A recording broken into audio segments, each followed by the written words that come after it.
All right. Good evening. Assuming everyone can hear me okay. We are running a couple of minutes behind, so welcome to our May 5th Wake County Board of Education meeting, calling this meeting to order at 5:47 on Tuesday, May 5th. To ensure that we have a quorum and in keeping with the recent legislation, I'm going to do a roll call of board members to ensure that everyone is here. Mrs. Cash. Here. Mrs. Kushner. Here, thank you. Dr. Martin. Here. Mr. Scott. Here. Mr. Fletcher. Here. Ms. Johnson Hosler. Present. Mrs. Mahaffey. Here. And Mr. Haggerty. Here. Okay. So we have a quorum. If everyone would stand where you are and recite the Pledge of Allegiance with me.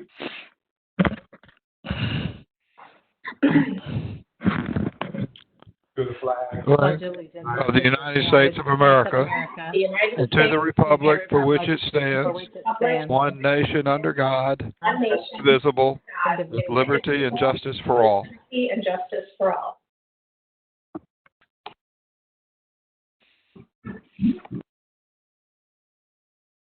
All right, thank you everyone for that.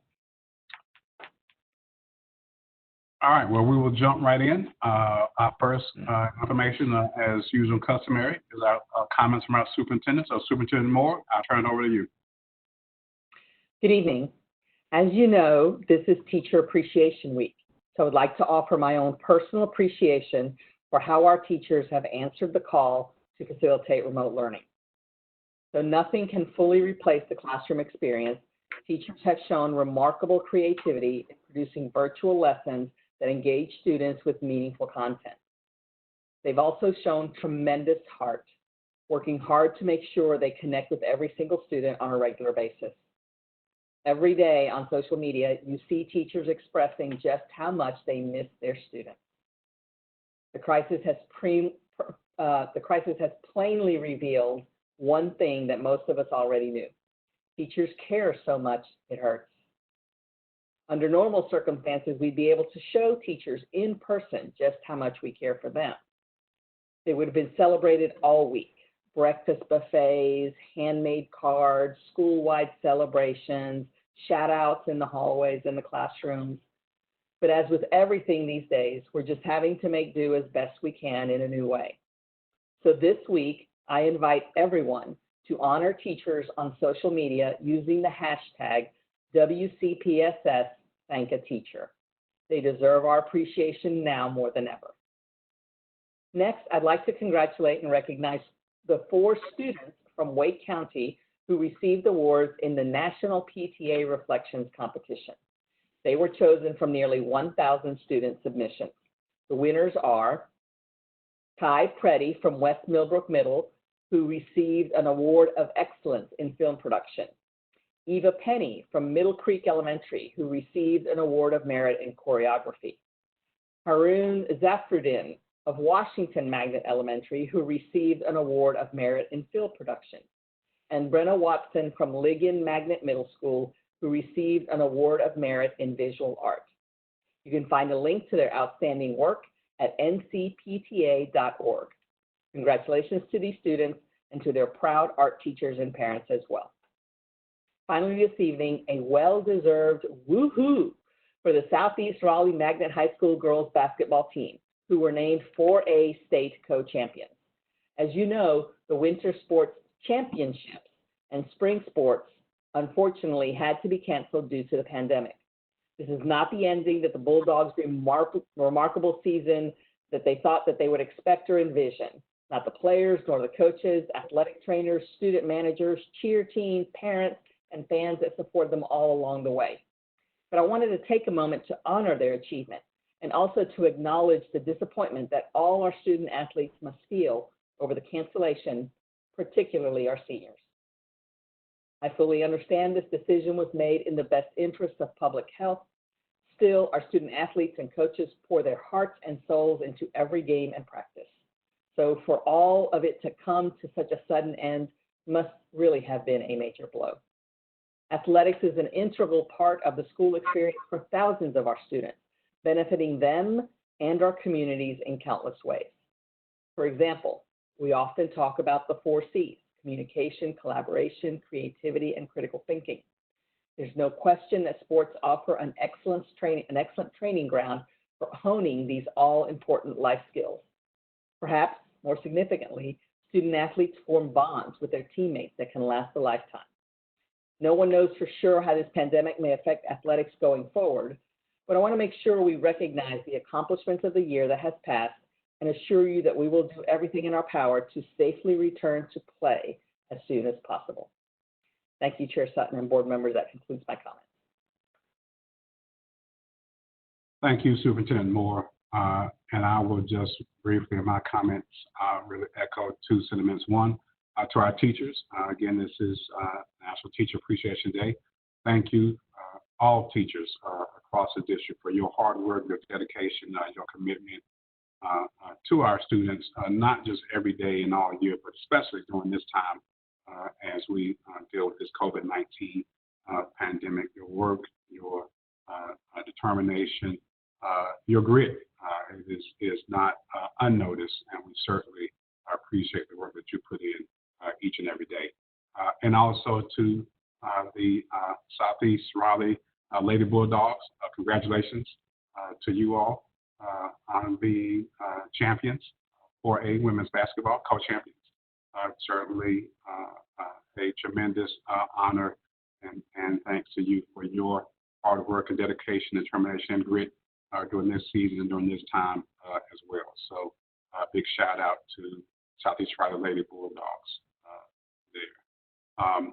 Board members, again, just mention, reiterate the comments I shared during our work session regarding the new things that are put in place regarding public meetings. As we have done, I try to make sure that I call out each one of you as you make comments, both for Ms. Allen, she's taking minutes, but also to recognize each one of you, so that may save you having to recognize yourself. But again, keep in mind, if you're making a motion or any other deliberation, address yourself. If you can, keep your cameras on, and that'll save you some. But if you are not seen, keep those things in mind. And so with that, I will turn it over to Mrs. Cash for comments, and we'll start with our vice chair and move down the line. Mrs. Cash. Thank you. Good evening. I do want to, as everybody says, a shout out for our teachers. I mean, I can't even begin to say the words that everybody has already said about this. I've already seen some very creative ways that PTA presidents have done some things in their schools, and hopefully I've been a good part of some of those, but we just can't say enough thank you to our teachers. I want to thank our superintendent for mentioning the shout out for athletics, and I do feel a certain sense of sadness for those that have participated in athletics and the arts and all the things that many of our kids have done to get awards throughout the year that won't necessarily get to see that at the final part of the year. As I said before, the whole closure of your senior year or any other year, 5th grade, 8th grade, as you leave friends, is really rough. But thank you for that shout out on athletics and on some of the extracurricular activities. Thank you. Thank you, Mrs. Cash. Mr. Fletcher.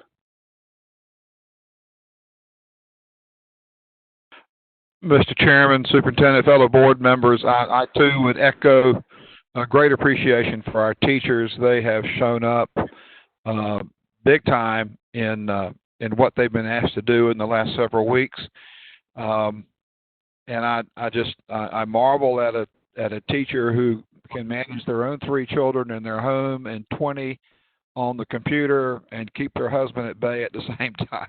I just think we've got remarkable people who have invested their hearts and souls into delivering quality education to their students and continued with their parenting and household responsibilities as well. Just shout out to them. Can't go by without thanking our child nutrition folks for their continued efforts. We heard an average of 23,000 meals. The truth is there are probably 30,000 served on Fridays and maybe a few less on Wednesday. But with those folks are doing the yeoman's work. Our technology people have just gone above and beyond. Each of the devices that we issue to a student we just don't get a box and hand it to them. They have to be opened and programmed and inventoried, and our special protections put in to the student device can't access everything that's on the internet by design. So all of these devices have to be touched and the protections put in as though the device was going to be used in the school building. And that takes a lot of time. So just kudos to our group. Can't forget the transportation people that are continuing to. I think the big yellow food bus is a food truck is a great idea that's going into some of our neighborhoods. So thank you to all of those folks who just continue to serve far beyond what any job description might have called for them to do. Thank you very much. Mr. Fletcher, thank you. And as you talk about devices, I don't know if it's the headset or what, but I just will tell you your mic works great. Well, hopefully it is. All right. Thank you. Ms. Johnson-Hosler.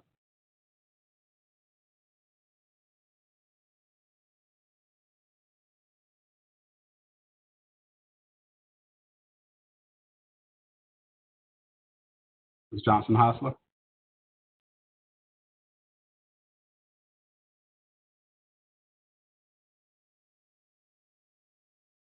Okay, we'll come back. Ms. Mahaffey, are you there? I am here. First and foremost, I want to continue on Mr. Fletcher's comments. I have a husband and 3 children, and I can't imagine adding 20 plus more students to that. So again, thank you to all of our teachers.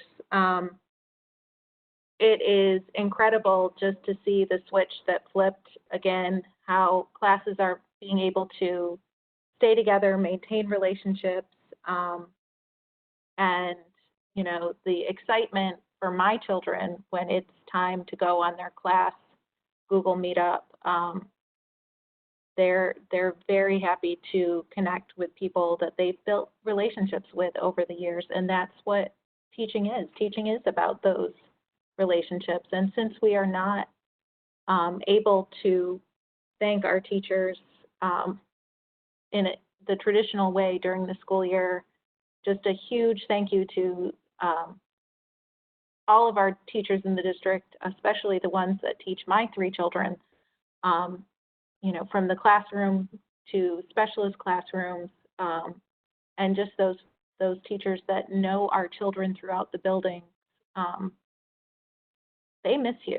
They miss you incredibly.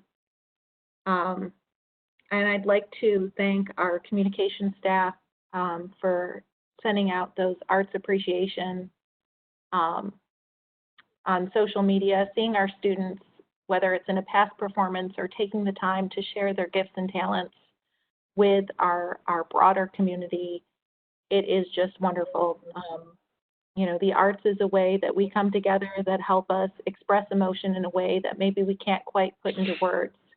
So thank you for giving our community that opportunity to celebrate our students and their gifts. Thank you. Thank you, Ms. Mahaffey. Mr. Hagerty. Thank you, Mr. Sutton. I guess the theme for this week, maybe for this whole month, is it's the period of uncertainty.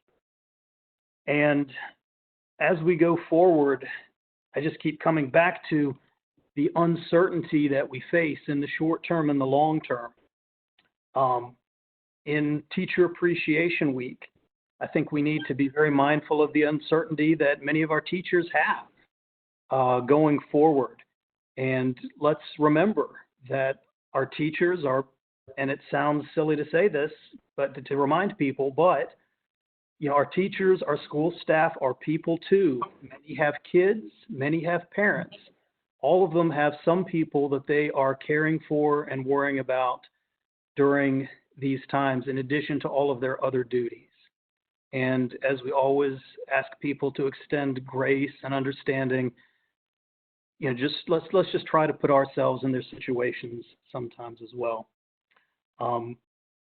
I know that for our students, there's a lot of uncertainty right now with some of the decisions they have about whether to accept grades or to accept a pass-fail grade or a pass-withdrawal grade. What might happen with graduation? What might happen with what school looks like next year?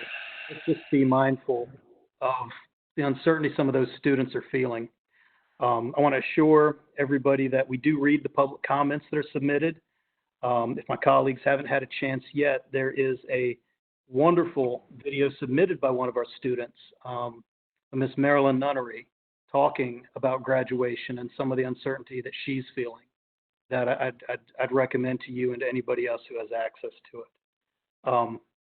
Finally, we have uncertainty in terms of we know what the legislature has done and what the governor has done, and I want to take a minute to thank them publicly. I especially appreciate the work of Representative Craig Horn and his subcommittee on education in the North Carolina House.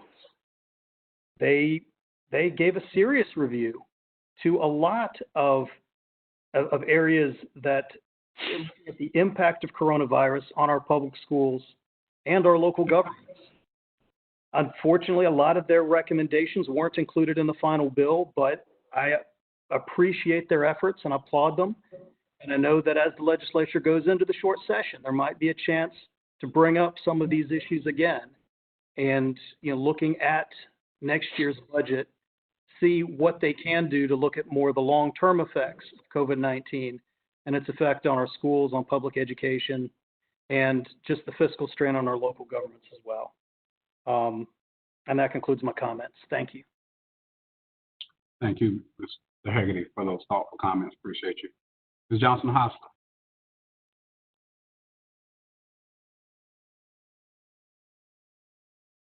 Mr. Sutton, for coming back. As we thanked all of our technology people earlier, I feel like we probably need to have, I needed a technology ticket over here, Ms. Gavis. Not much to add other than the grave appreciation that we continue to thank all the folks in our district who've done and continue to do tremendous work to keep things running. I'd be remiss if I didn't thank teachers, but a special thank you, which I never do publicly, but to the teacher that I live with, that I'm watching kind of put everything that he's done for the past 28 years, try to actually see what that translates to our students. And so to all of our teachers watching firsthand, I appreciate the number of ways that they're trying to connect with their students, personal phone calls, personal FaceTimes to do tutoring. So for those that don't get to watch the inside of this, for our families, do know that your teachers are here and continue to do the hard work. And thanks to our parents who, while I keep reminding them that our job is not teachers, we're facilitators of learning, but I do think that, and this truly is to the parents who really are remarkably trying to educate their students while they're in their home and co-teach with their teachers. Hats off to everyone who's putting forth the effort to be educators throughout this pandemic. And I think that's it for me. Thank you. Thank you, Ms. Johnson-Foster. I'm sure you got some brownie points for that one. Mrs. Scott. Thank you, Chair Sutton, and good evening to everyone. I think I've been to a few teacher appreciation parades.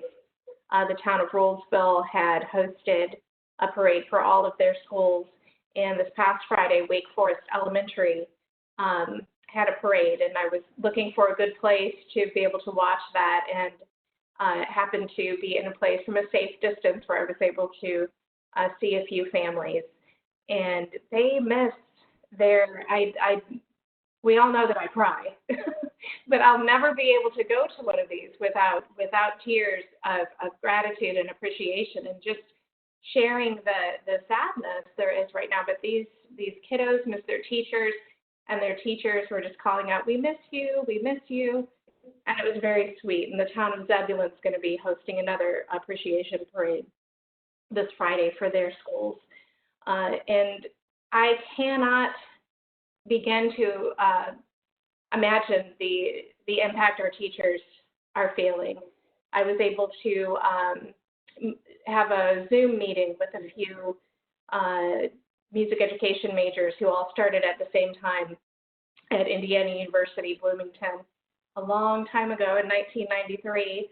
And many of these people are still teaching, and they're music teachers, and they were just describing how difficult it is. And it was really interesting to hear how different school systems have been approaching this from across the country, but they miss their students because a Zoom classroom, as many people have said, is not the same, and that's certainly not true for music room.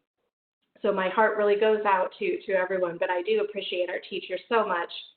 Our high schools in District 1 have been doing a great job of celebrating seniors in different ways. And if you haven't had the chance, get a box of tissues and watch the News and Observer video of Nightdale High School celebrating their seniors. Very touching and very just, it sort of summarizes everything that we're doing. So I appreciate the hard work that everybody's been putting in. Food security. I do have to shout out our Vice Chair Roxy Cash has been really working hard to make sure that everybody's taken care of. So that concludes my comments. Just happy Teacher Appreciation Week. Thank you, Mrs. Scott. Dr. Martin. Thank you. And let me too add a huge thanks to our teachers during this Teacher Appreciation Week. We really appreciate the work that you do every day, every year. But Teacher Appreciation Week is a chance to just highlight that. So thank you. This year you've stepped up in ways that none of us anticipated when we went into the career of education. But what we do anticipate is that unknowns will be thrown at us, and we need to meet those. And so thank you doubly for your work this Teacher Appreciation Year. Last week, I had the wonderful privilege to join two teachers, Ms. Mackey and Mr. Corsby, at Green Hope High School, where they invited me to join their students in a Google class to talk about COVID, about transitioning to college, particularly science. And we had quite a ranging discussion, which is always enjoyable to interact with students, and you do the best you can, over this remote format. But what I want to share tonight is that one of the teachers asked the students, in our discussion, I like to have these kind of give and takes as a board member to listen directly to students. And one of the teachers asked them to share from their experience about this remote instruction period, and asked them specifically, what are things that they would like possibly to continue or encourage to continue once we, go back to a face-to-face time. That question was met with near silence. And then the students began to talk a little bit, and we didn't get to very many pluses that should be continued. But it was very interesting to hear the students respond that probably the biggest deficit was the personal interactions. That's something we often say as teachers, but the students noted that directly. They noted a frustration that about half the students aren't able to show up. And there's lots of reasons for that, some because of other distractions, but they were particularly concerned about the students who needed to work. We sometimes forget about that, but we have a number of students who probably right now are working to try to help support their families. And those students, as these students noted, are only getting further and further behind. They also noted the deficit in the personal interaction comes because there's a real loss of what we might describe as constructive peer pressure. Now, peer pressure can have lots of negative consequences, and sometimes there's too much pressure to, get that higher test score and get that higher grade. But as the students reflected on sort of the value of school, as a community, they're gathered together to focus on learning, and it's easier to learn when you're in a community of fellow people who are also interested in learning. And so that was a huge, personal loss. They did note to me that group assignments are particularly difficult, and we hear that sometimes from students just in general. Group assignments can be quite challenging, distribution of effort, meeting up, but this has become doubly difficult from this remote perspective. Multiple of them highlighted that there's so many more distractions when you're trying to work on a computer screen. That's something that we have seen time and time again, even before we went remote. So a number of challenges. The teachers kept pushing, well, so where are some positives? And finally, a positive came out, and two positives came out. One is that there's a slight benefit in the ability to do a little bit more self-pacing, because our school system is kind of challenged. You got to keep up, because if you ever get behind, then you only get further behind. And so they did highlight the advantage of some self-pacing, although they felt like that was something that they could deal with better as seniors than happens with underclass folks. And then they also noted a potential benefit as seniors. They have been able to pursue some of their own interests with the reduced pressure from the formal grading structure. They could pick up and read books that they were interested in instead of the assigned ones. And there really is huge value in learning when you pursue things that you're wanting to learn, as opposed to, oh, do I have to learn it? So that ability to focus on and pursue your own interests was something. So the self-pacing and pursuing your own interests are probably the two things that we really should think about going forward.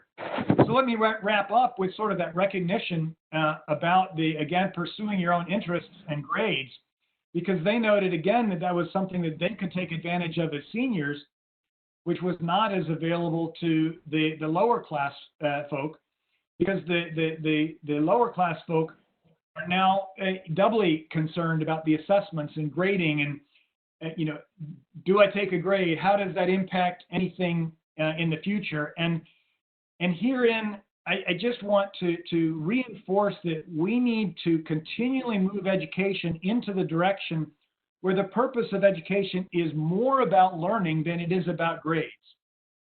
If we focus on the learning, I believe that grades will follow. If we focus on grades, we're going to see scenarios like I'm dealing with right now for my class at NC State, where a third of the class cheated on the final exam because people are trying whatever they can to try to emphasize the grade. If we could focus on the learning instead of the grade, we will address cheating issues, we will address learning issues, and in the long term, our students will be so much more successful. So again, hats off and thanks to the teachers, and thank you for the students who were able to share some of their reflections of what they're dealing with in this time of remote instruction. Thank you. Thank you, Dr. Martin. And Ms. Kushner.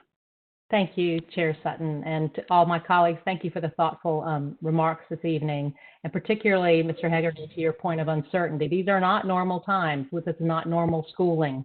So I hope we all continue to give grace and generous support to each other as we get through this time, and we will get through it together. And I appreciate the chair and leadership looking at all the possibilities for reopening and the thoughtful consideration that is being given to not only graduations, but looking to 2020-21 school year. So thanks for that. And thanks to, as I said at the work session, I want to repeat, gracious thanks to everyone who's contributed to the Child Nutrition Services Emergency Fund, as well as to future field trips and the donations from families to our children, both now and their need and going forward as we plan on coming together in the next school year. Thank you, sir. Thank you. And thanks to everyone again for your comments and the thought and heartfelt sentiment behind them all. Want to move now to approval of our meeting agenda for tonight. So if I can entertain a motion to approve tonight's meeting agenda. I'll move approval of tonight's meeting agenda as listed. Chair Sutton. Christine Kushner. Second? Got a motion by Ms. Kushner to approve the meeting agenda and a second by Ms. Mahaffey. All those in favor show by sign of aye. Aye. Aye. Let me correct myself. We should start the roll call, even here on the approval of the agenda. So, thank you, Mr. Sutton. I got you, sir. Roll call on the agenda, starting with Mrs. Cash. Approval of the agenda. Aye. Ms. Kushner. Aye. Dr. Martin. Aye. Mrs. Scott. Aye. Mr. Hegarty. Aye. Ms. Mahaffey. Aye. Ms. Johnson Hosler. Aye. Mr. Fletcher.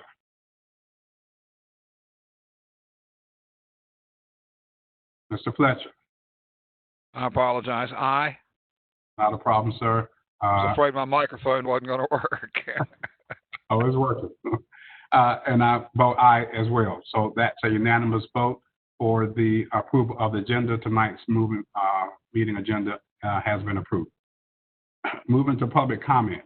Residents wishing to address the Wake County Board of Education may submit their comments or video by noon the day of the meeting. That link can be found at wcpss.net/page/3727. Again, comments may be submitted in writing or by posting a video. The following citizens have submitted written comments as part of our public comment portion of this evening's agenda. Their comments can be found on the same online agenda we're using for tonight's meeting. So that's in Assembly, where the board materials can be found.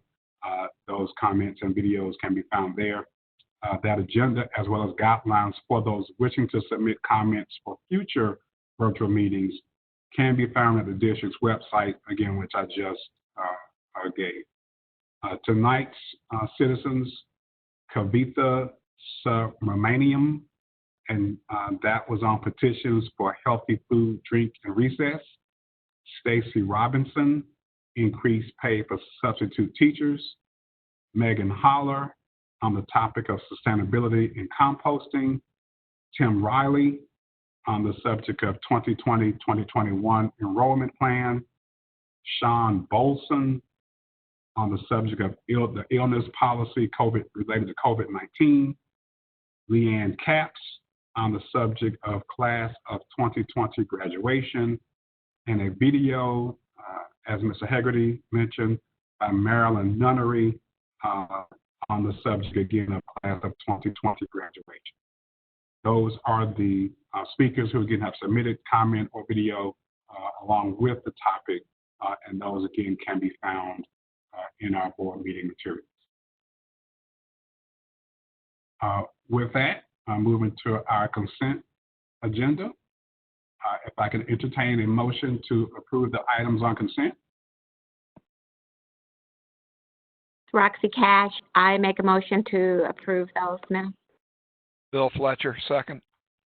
Got a motion and a second from Mrs. Cash and Mr. Fletcher.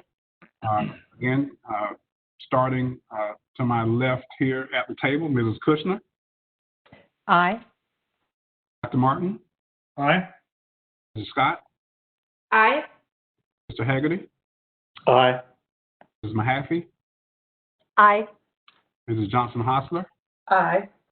Mr. Fletcher. Aye. And I vote aye as well. Consent agenda is approved. That's okay. Moving to our, moving to our action agenda. We've got a couple of quick items there, starting with our waiver of Board Policy 8101, for approval of the proposed 2020-2021 budget. Mr. Nieder. Thank you. Good evening, Chair Sutton, members of the board, and Superintendent Moore.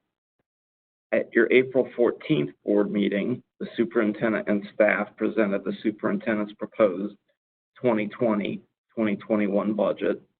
That proposed budget invests $8.7 million of fund balance to balance the budget. At this time, no changes have been made to that proposed budget. The $8.7 million investment of fund balance in the proposed budget is more than the threshold set in Board Policy 8101. Board Policy 8101 directs that the board will use no more than 50% of its unassigned fund balance to balance a future year's budget. And the unassigned fund balance as of June 30, 2019 is $11.4 million. As a result, staff is requesting that board waive Policy 8101 so that the board can move forward in considering for approval the board's proposed 2020-2021 budget. Staff has carefully reviewed this and are comfortable in recommending this to the board at this time. Waivers to the policy for the same purpose have been made in the past. I now ask for the board's consideration of approval of waiving Board Policy 8101. Mrs. Kushner. Thank you, Chair Sutton and Christine Kushner here. I would like to make a motion that we approve waiving Board Policy 8101 as stated for the approval of the proposed 2020-21 budget. And with that, I just want to say that I think given we have done this in the past, I'd like to suggest that we visit this policy and policy committee so we can see if it needs some changing, given that we are waiving it tonight and have waived it in the past. Is that part of your motion? No, sir. Just a motion and a comment. Sorry to combine them. No. This is Monica Johnson-Hosler. I second Ms. Kushner's motion, and I would second your comment if it was included. Well, thank you. We'll just keep them separate for now, right? Johnson-Hosler, yes, thank you. Yes, Mr. Sutton, we'll keep them separate. All right. Yeah, I kept my board comments somewhat brief, so I tried. I've got a motion by Ms. Kushner and a second by Ms. Johnson-Hosler for waiver of Board Policy 8101 for approval of the budget. Mr. Fletcher, any discussion? Hearing no further discussion, call for the vote. Mr. Fletcher? Aye. Ms. Johnson-Hosler? Aye. Mrs. Mahaffey? Aye. Mr. Haggerty? Aye. Mrs. Cash? Aye. Ms. Kushner? Aye. Dr. Martin? Aye. Mrs. Scott? Aye. And I vote aye as well.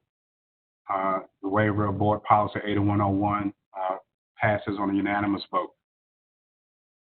Next item is the actual approval of the Board of Education's proposed 2020-21 budget. Yes, again, good evening all. After the presentation of the superintendent's proposed budget on April 14th, the board has asked questions and received responses to the proposed budget, conducted 2 budget work sessions, held a public hearing, and received COVID-19 related fiscal information updates, including actions being taken by the federal and state governments.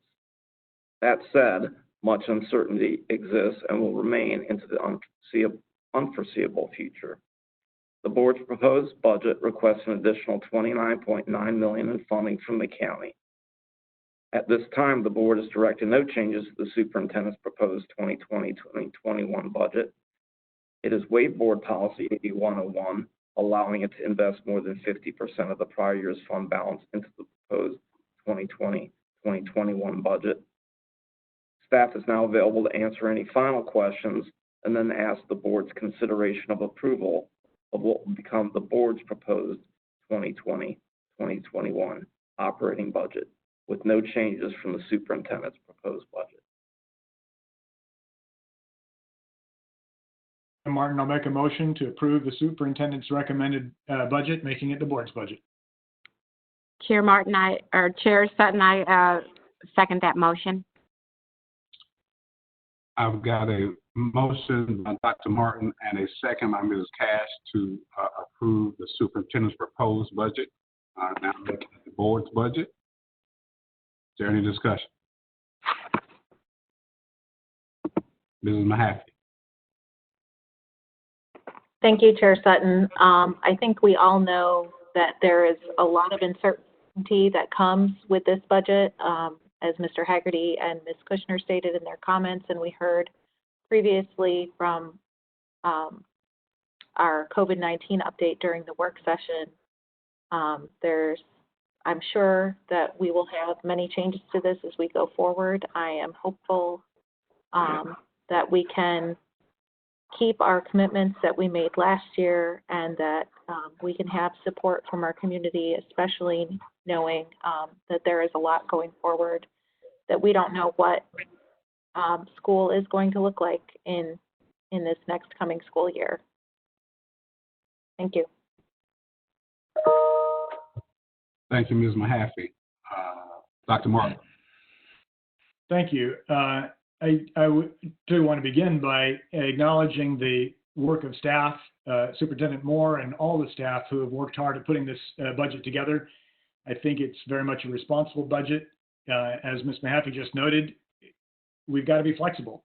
We really don't know what this next year will bring. It will bring added costs. It will bring added savings. And so I appreciate the need to be flexible in this. But what I'd really like to do is also acknowledge that in this budget, there really is no dollars provided to teachers and staff for all the additional work that is required with both the transition to and the delivery of remote instruction. Teachers already work long hours. Teachers already, grade and make assignments while at home. And, I know from firsthand experience, transitioning to remote instruction takes more time. We're asking teachers to create a whole new way of delivering their classes and really not having time to prepare. This 5 days of additional remote instruction that the legislature is requiring, again, that is going to be added on top of, it's not instead of work. So I just want to acknowledge that while this is a sound budget, all of our staff are actually pitching in and really providing dollars to the school system where dollars are not coming from other sources. So thank you for all that hard work. And one day I hope we can get to a stage where we're actually paying our teachers and all of our staff at a level up for the work that they're actually doing. Thank you. Thank you, sir. Mrs. Cushing. Thank you. And I echo my colleagues' comments. And, going forward, this isn't a final budget. We have to work with our commissioners. We have to see what comes out of the short session, as Mr. Haggerty was alluding to also earlier. There's still uncertainty, so I hope that we will keep revisiting these budget issues. And under Ms. Cash's great leadership, I'm sure we'll continue to talk about budget and finance as the year goes on. But this is a sound budget for us to state our needs at this time going forward. So appreciate the work. Thank you, Ms. Kushner. Mr. Haggerty. So I'm going to continue a trend here, reinforcing the uncertainty. I have to be honest, there's some parts of this budget I don't like, but I'm going to vote for it and support it because I don't have a better alternative. There are too many questions facing us about what school will look like next year that I don't think we can answer. And I think our entire community is going to be stressed. And we're going to have a hard time meeting this budget. On the other hand, we have real needs in our schools. COVID-19 has highlighted just how bad some of those needs really are. I think we have to be honest, and I think we have to tell the commissioners what educating our children really costs. And we can hope that they can come up with the money, and we can understand if, you know, they come back to us and ask us questions. You know, a lot of the expenses that we face as a community are expenses that are mandated by the state, and then they are expenses that we add to those mandates that reflect our values. You know, with the staff that we hired last year, that was so crucial for our students. I don't know what we will see in other anticipated costs related to COVID-19. Dr. Martin and others have mentioned, how are we going to pay for these additionally required days of remote instruction? You know, I'm uncertain, I just don't know. But we have a proposal in front of us. It's the best proposal we have, and so I'm going to support it. Thank you.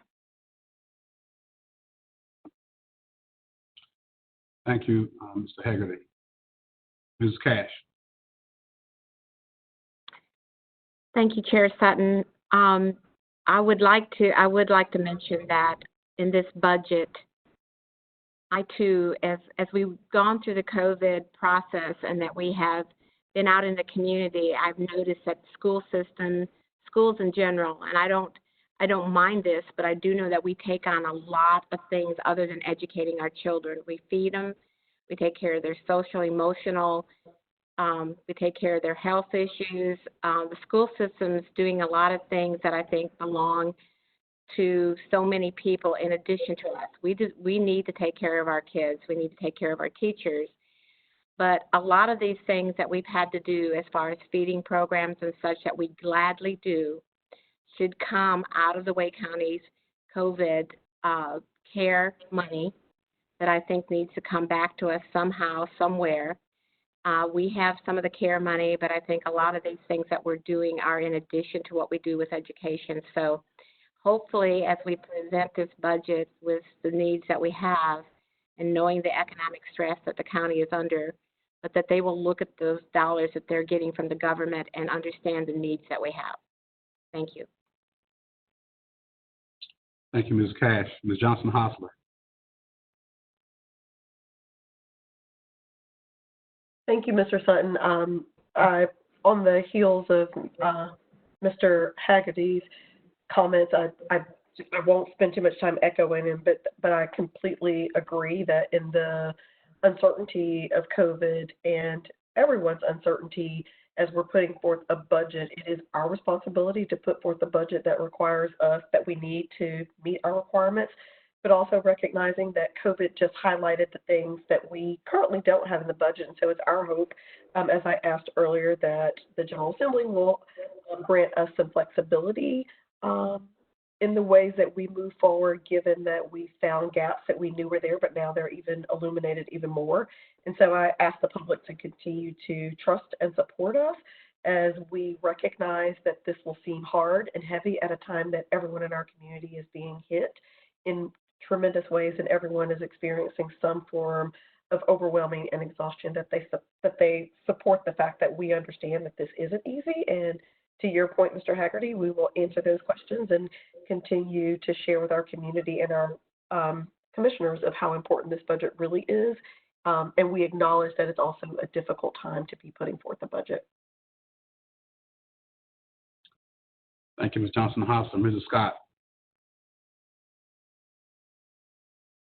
Thank you, Chair Sutton. And I do want to echo the gratitude for our finance department and being in the middle of trying to compose a budget and then having the pandemic just completely change everything. I know that our questions that we had were answered, and the public can always review those answers. They were in the document from the work session, I believe. And I share Mr. Haggerty's concerns that there are some things in the budget that give me a little bit of pause. And I know through conversations, though, I trust the leadership at our schools. I trust their area superintendent to help guide these principals to be able to access different funding sources for some of the programs. So when people take a look at some of the cuts to programs, they understand that these roles, these positions and programs can still continue with different funding sources. But I did want to acknowledge that because I know that that people in Eastern Wake, when they see these cuts or changes to programs, it hurts their hearts. And I wanted to acknowledge that I share that, I feel that, but that we are reassured that there are other ways to fund those programs. And Ms. Kushner, during her comments, said we are, we're a community asset, and our public school system is here because education is a public good. It is necessary. It is important, and we have some of the best educators in this country right here in Wake County. And I know our commissioners value that. I know our citizens value the importance of this education, and it is crucial that we continue the 5-year plans that we had. So I just wanted to share those thoughts, and I appreciate that. Mr. Fletcher. Mr. Chair and colleagues and the public, I will jump on Mr. Haggerty's comments. This budget is the first $18 million of the expansion request is to cover expenses created based on what we think the state will do, based on what they did last year that was not put into a formal budget. So great deal of uncertainty. Another $11 million was added on the superintendent's recommendation to do absolutely essential things relative to student success. It is not what's necessary to run a great school system. All right, our budget request, and the reality is that the state perpetually underfunds public schools.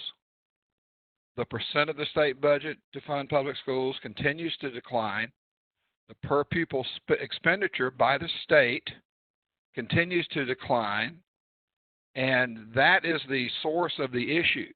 And I am continue to be extremely grateful for the understanding of the county commission and their wisdom in helping fill the gap between what the state provides and what our community demands. If we look at the state's expectation that we can do remote learning with almost 30,000 students not having a device at home, okay, state, where's the funding for that? Where's the funding to support that strategy to implement it effectively for all of our students so there's some sense of equity provided across our student population and across our community? So there's just some fundamental places where we're having to make a modest request to the county, knowing that everything is topsy-turvy, that their revenue projections are off, and they're looking at 3 years before full recovery of the sales tax revenues, if nothing else. I am supportive of the superintendent's budget, fully recognizing not recognizing that it is short of what's needed to help us accomplish our goals and to provide the continued march toward excellence that we want for each of our children.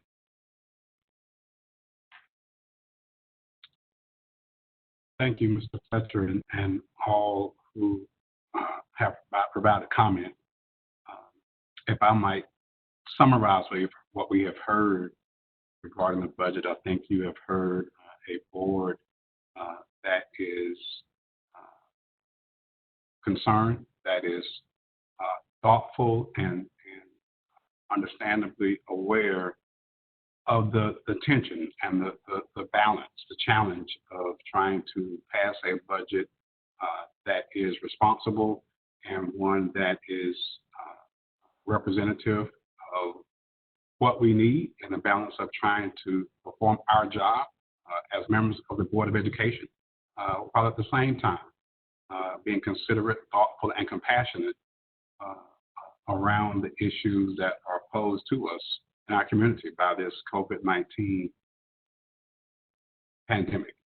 What COVID-19 has done is it has exposed, both on a local, state, and national level, challenges, flaws, gaps, disparities. I can go on. And so when you think about all of those things, and at the same time perform our fiduciary responsibility of presenting our commissioners with a budget that is, again, reflective of the district's needs and the superintendent's assessment of those needs, and again, be compassionately aware, if I will, if I can, of the challenges that are posed to our community. And so I want to thank each board member for your comments, your thoughtfulness, and your consideration as we move forward. I do want to ask Mr. Needle, I thought I saw in the timeline one question. As we approve, and this becomes a board's proposed budget, and we vote tonight, we then present this to the county commissioners in 2 weeks, or about what date is this then, or is this presented as of tonight? Statutorily, we're required to present it to the commissioners no later than May 15th. As far as the actual budget document, based upon the board's approval tonight, we will pull the final document together, including various things, including the board chair's message, and we will package that and then send that on to the county. It's not done in a formal presentation per se, but then at the board or the board's desire, a joint boards meeting could be scheduled in which to discuss it.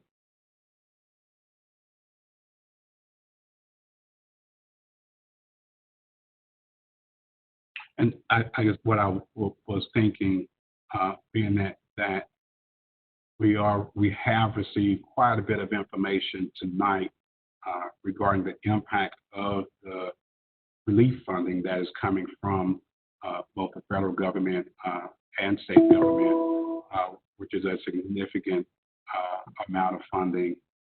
And given the remote nature of our meetings, we've had one budget public comment session.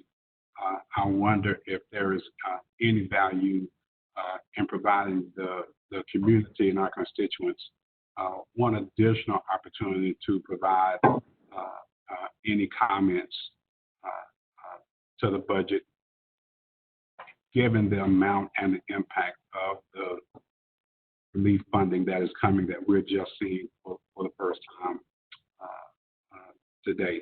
So I pose that as sort of a thinking out loud question, comments, thoughts from both staff and other board members.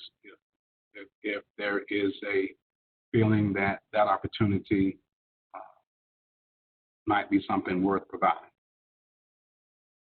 So if I could just comment, there will be an additional opportunity for the public to comment as the commissioners do their work around the budget. That does generally happen every year. You will have folks that will go to a commissioners meeting as the county manager delivers a budget to the commissioners and speak however they may feel about what the board's proposed budget is, since ultimately it is the commissioners who are able to make the funding decisions. So that will occur in that manner.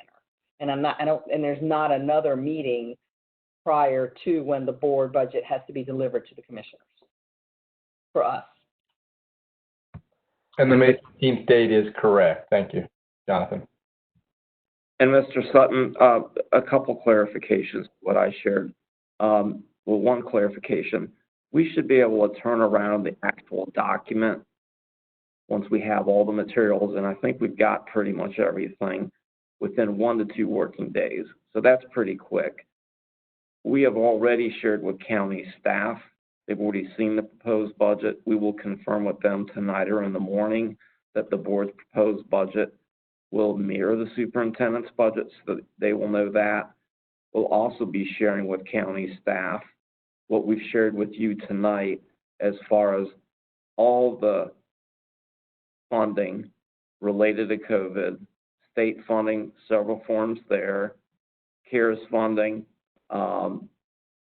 so they have awareness of it, as well as perhaps even a little more detail about timing and what it can and can't be used for. But you heard the gist of it tonight. And just as a point for the public, the county commissioner's public hearing is scheduled for June 1st. And then last, I would say just on timing, much of what you heard about the CARES funding, we had general ideas over the weekend, but we did not learn the details, at least as many details we do now until this morning. So again, it's a day-by-day learning thing for all of us.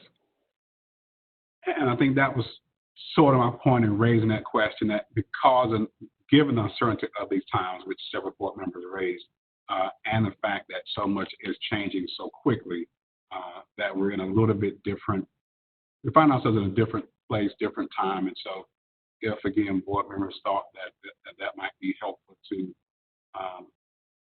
provide an opportunity for some additional input, feedback, being that we're just getting that information, staff is getting that information, the community is just hearing it for the first time. I don't want to push or belabor the point, but that was sort of the gist of my thinking. So I see a couple of hands. If these are, I'm assuming, additional questions. Dr. Martin, I'll start with you. So my question comment is related to this, not an additional question, and that is, I want to be clear that we always want to be open to hearing from the public. That's why we have the public comment at every meeting. But I would strongly caution against having anything like a hearing if it is on a subject that we don't plan to take any further vote or action about. Because it feels to me, anyway, a little disingenuous if you'd have a hearing on the budget with no plan to take any further action on it. So I would tend to lean toward Superintendent Moore's suggestion that specific questions to the budget, the best public hearing would be going to the commissioners. Again, I welcome, and I think we as a board welcome public feedback as we go through this process. It's going to need to be iterated time and again, but I just think it would not be wise for us to hold a hearing on something where there's no chance of a voting decision where we would respond to anything that might come up in that hearing. So that's my thoughts on the hearing idea. Okay. Thank you.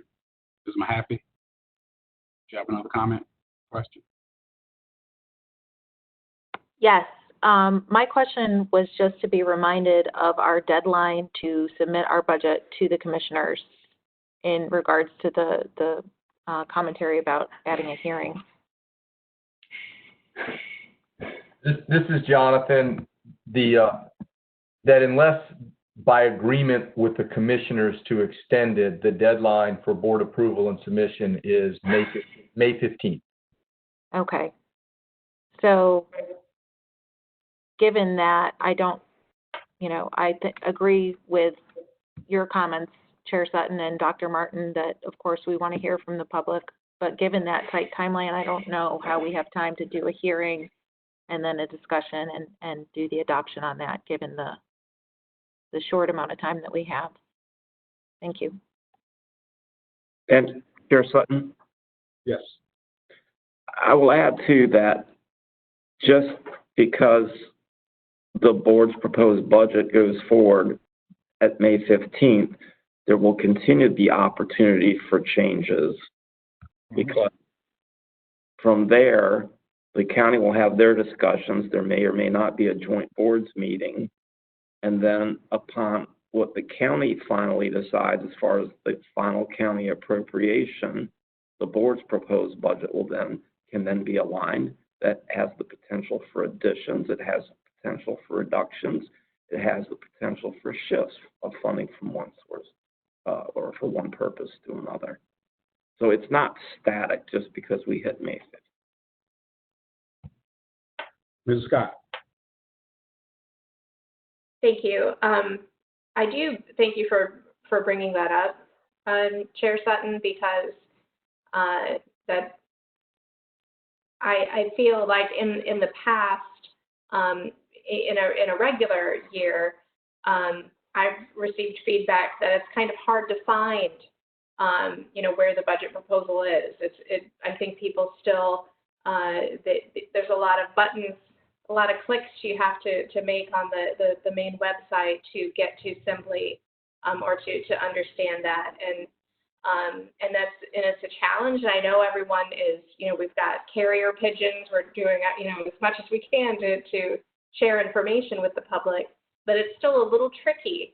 And it's something we definitely want to receive as much feedback as possible. So I certainly understand the deadline, that we need to be aware of that, but it is a little hard, I think, for people even in a regular year to find where the budget proposal is and to understand how to make comments and how they can share feedback. Thank you. Ms. Kushner? Thank you. And I just wanted to underscore that, this is, again, still a work in progress. We'll present this to the commissioners as has been stated, but that to underscore Superintendent Moore's recommendation that the public try to attend the budget hearing that the County Commission will have on June 1st. And I'm assuming that be in either virtually or a regular meeting June 1st, that the commissioners will have as the county manager unveils their budget or his budget on in the middle of May. At I think the meeting that they will have on the 15th.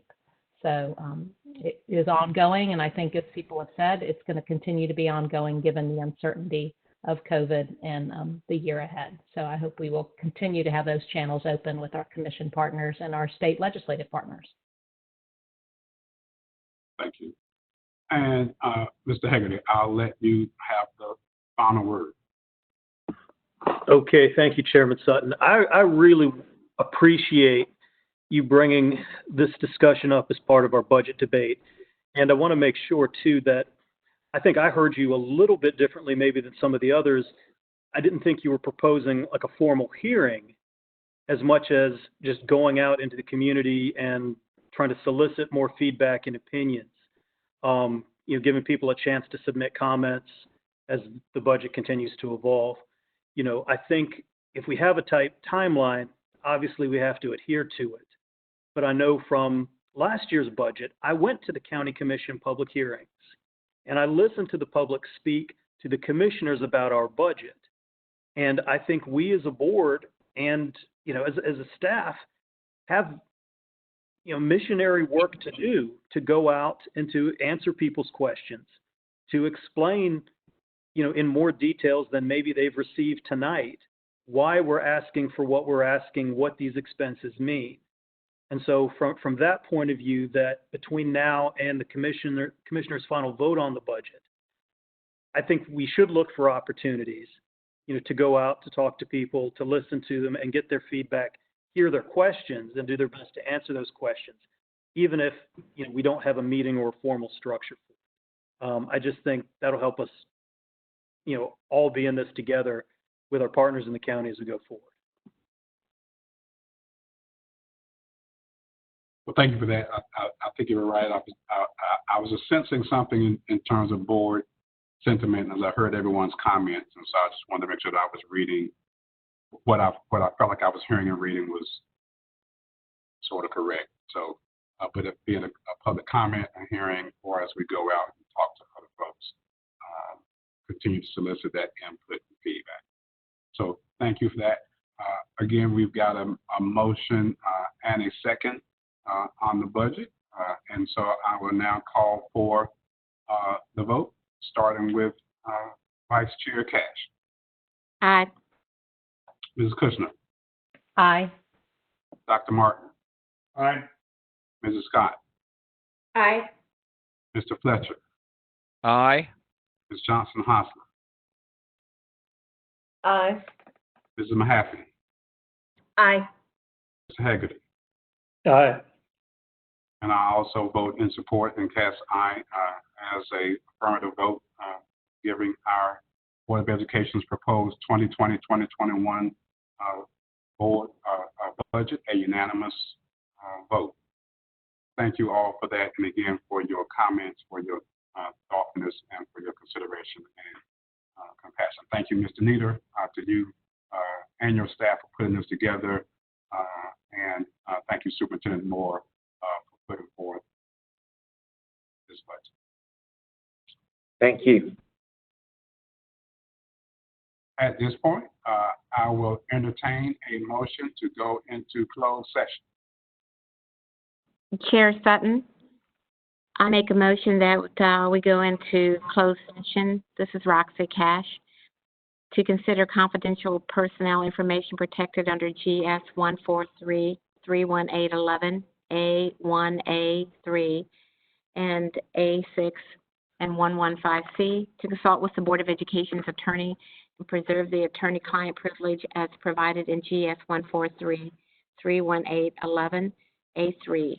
Wanza Cole versus Wake County Board of Education, U.S. District Court, Eastern District of North Carolina, Western Division, Civil Action Number 5, 16 CV 765, RK by and through his parents, NK and DK, versus the Wake County Board of Education, 20 EDC-02257, and AB by and through her parents, TB and CB versus the Wake County Board of Education, 19-EDC-0448, and 19-EDC-06163.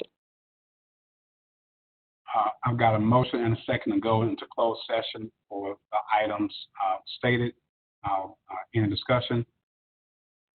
Hearing none, I'll call for the vote. Mrs. Scott, Aye.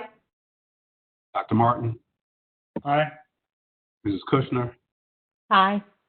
Mrs. Cash, Aye. Mr. Fletcher, Aye. Johnson Hosler, Aye. Mrs. Mahaffey, Aye. Mr. Hagerty, Aye. and I vote aye as well. We now stand in closed session. Thank you all for joining us this evening, and it is 7 o'clock. We will start closed session, give you a chance to get out and log on, and we'll start closed session in 10 minutes at 7:10. Thank you all.